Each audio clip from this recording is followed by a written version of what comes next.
নমঃ শিবায়। আজকের বরদান পুণ্যাত্মা ভব। বিশ্লেষণ। সম্পর্কের দ্বারা কারোর প্রতি শুভ ভাবনার পরিবর্তে যদি অন্য কোনো ভাবনা থাকে তা পাপের খাতায় জমা হয়, কারণ এটাও হলো দুঃখ দেওয়া। শুভ ভাবনা পুণ্যের খাতা বাড়ায়, ব্যর্থ ভাবনা, ঈর্ষা বা ঘৃণার ভাবনা পাপের খাতা বাড়ায়। অন্য কোনো আত্মার প্রতি ব্যর্থ কথাও পাপের খাতায় জমা হয়। ব্রাহ্মণ জীবনের মর্যাদাকে সদা সামনে রেখে পুণ্যাত্মা হও।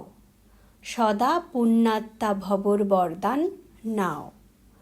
সদা ভাব আর ভাবনা শ্রেষ্ঠ রাখলে সদা পুণ্যাত্মা হয়ে যাবে।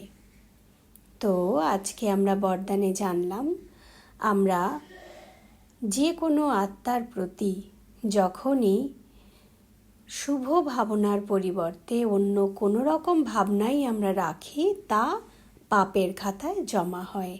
এমনকি অনেক সময়তে আমরা ব্যর্থ কথাও বলি অন্য কোনো কারোর ব্যাপারে।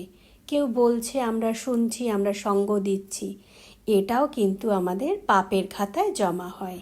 তাই বাবা বলছে, ব্রাহ্মণ জীবনের মর্যাদাকে সদা সামনে রেখে তোমরা পুণ্যাত্মা হও।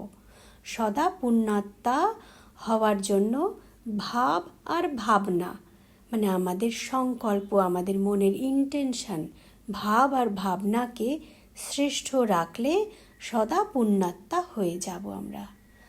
ওম নমঃ শিবায়।